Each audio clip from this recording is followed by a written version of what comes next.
സണ്ണി എന്ന് പറയുന്ന ഇത്രയൊക്കെ ക്രൂരതകൾ അനുഭവിക്കേണ്ടി വന്ന ആ പാവം സ്ത്രീ ഇപ്പോഴും നമ്മുടെ മുന്നിൽ പ്രതിയാണ്. പ്രിയമുള്ളവരെ, നമ്മുടെ നാട്ടില് ഈ ക്രൈമുമായിട്ട് ബന്ധപ്പെട്ടിട്ട് രണ്ട് രൂപത്തിലുള്ള ആൾക്കാരെയാണ് നമുക്ക് സാധാരണ കാണുന്നത്. ഒന്ന്, യഥാർത്ഥ പ്രതികളായിട്ടുള്ളവർ, അവര് കോടതിയും അല്ലെങ്കിൽ പോലീസും ഒക്കെ അവര് പ്രതികളാണെന്ന് തെളിവുകളുടെ അടിസ്ഥാനത്തിൽ പ്രതികളാക്കപ്പെട്ടവര്.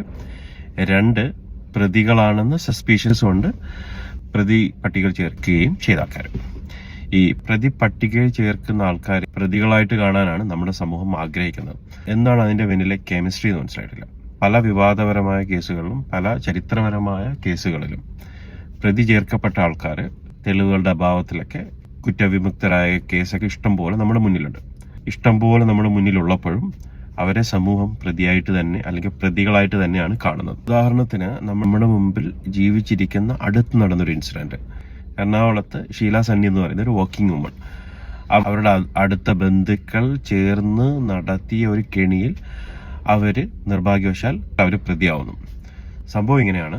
അടുത്ത ബന്ധുക്കൾ ചേർന്ന് സ്റ്റാമ്പ് വാങ്ങിച്ച് അവരുടെ ബാഗിലും വണ്ടിയിലും വെക്കുകയും അവര് തന്നെ എക്സൈസിനെ വിവരം അറിയിക്കുകയും എക്സൈസുകാർ വന്നിട്ട് അവരുടെ ബാഗും വണ്ടിയും പരിശോധിച്ചപ്പോൾ സ്റ്റാമ്പ് കിട്ടുകയും അവരെ അങ്ങനെ റിമാൻഡിലാക്കുകയും 70 ദിവസങ്ങൾക്ക് ശേഷം കുറ്റവിമുക്തയാകുകയും ചെയ്തു. കുറ്റവിമുക്തയായതിൻ്റെ അകത്തൊക്കെ ഒരുപാട് ട്വിസ്റ്റുകളുണ്ട്.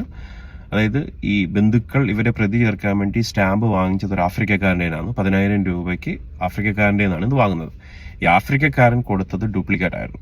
അതുകൊണ്ട് തന്നെ ആ സ്റ്റാമ്പ് ടെസ്റ്റിന് പോയപ്പോൾ അതിന്റെ റിസൾട്ട് നെഗറ്റീവ് ആകുകയും 70 ദിവസങ്ങൾക്ക് ശേഷം ഷീല സണ്ണി കുറ്റവിമുക്തയാക്കി കോടതി വെറുതെ വിടുകയും ചെയ്തു. അതിനുശേഷമാണ് വളരെ പ്രധാനം അവർക്ക് അനുഭവിക്കേണ്ടി വരുന്ന മാനസികമായിട്ടുള്ള ബുദ്ധിമുട്ടുകൾ. പ്രബുദ്ധ മലയാളികൾ കോടതി വെറുതെ വിട്ടാലും പ്രബുദ്ധ മലയാളികൾക്ക് ഒരാളെ പ്രതി ചേർക്കാനും ഒരാളെ പ്രതിയായിട്ട് കാണാനും എന്തെന്നില്ലാത്ത ആവേശമാണ്. അതിനിരയായതാണ് ഷീല സണ്ണി. അങ്ങനെ അവർ തിരിച്ച് നല്ല രീതിയിൽ നടത്തിക്കൊണ്ടിരുന്ന സ്ഥാപനം വീണ്ടും നടത്താൻ വേണ്ടി നോക്കുമ്പോൾ ഡ്രഗ് കേസിൽ ഒരു പേര് ചേർത്തതിന്റെ പേരിൽ അവരെ സമൂഹം മാറ്റി നിർത്തുകയും അവരങ്ങനെ ചെന്നൈയിലേക്ക് ഷിഫ്റ്റ് ചെയ്യുകയും ചെയ്തു. അതിനുശേഷമാണ് അവർക്കുണ്ടായ കാര്യങ്ങൾ സമൂഹം അറിയുന്നത്. ഇവരെ ചോദ്യം ചെയ്ത എക്സൈസ് കമ്മീഷണർ ഇവരെ ചോദ്യം ചെയ്യപ്പോൾ തന്നെ ഇവര് കുറ്റങ്ങളൊന്നും ചെയ്തിട്ടില്ല എന്ന് അയാൾക്ക് ബോധ്യപ്പെടുകയും ഒരു അന്വേഷണത്തിന് ഉത്തരവിടുകയും ഇവരെ ബന്ധുക്കളെ പിടിക്കുകയും ബന്ധുക്കളെ സ്വത്തിന് വേണ്ടിയിട്ടാണ് ഇത് ചെയ്തതെന്ന് പറയുകയും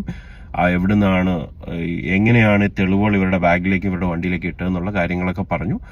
അങ്ങനെ സമൂഹം അറിഞ്ഞു. എന്നിരുന്നാലും ഇപ്പോഴും ഈ കേരളത്തിലെ പല കോണിലും ഷീല സണ്ണി എന്ന് പറയുന്ന ഇത്രയൊക്കെ ക്രൂരതകൾ അനുഭവിക്കേണ്ടി വന്ന ആ പാവം സ്ത്രീ ഇപ്പോഴും നമ്മുടെ മുന്നിൽ പ്രതിയാണ്.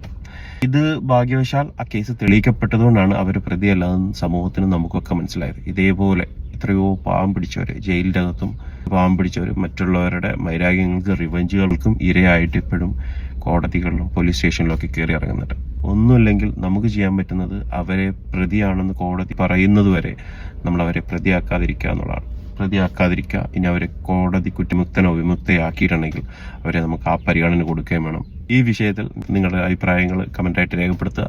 അതുപോലെ തന്നെ നിങ്ങളുടെ പരിചയത്തിലും നിങ്ങളുടെ അടുത്തും നിങ്ങളറിയുന്നതും ആയിട്ടുള്ള ആൾക്കാർ ഇതേപോലെ കേസ് ഇരയായിട്ടുള്ളവരൊക്കെ ഉണ്ടെങ്കിൽ കമന്റ് ചെയ്യാം. നന്ദി, നമസ്കാരം.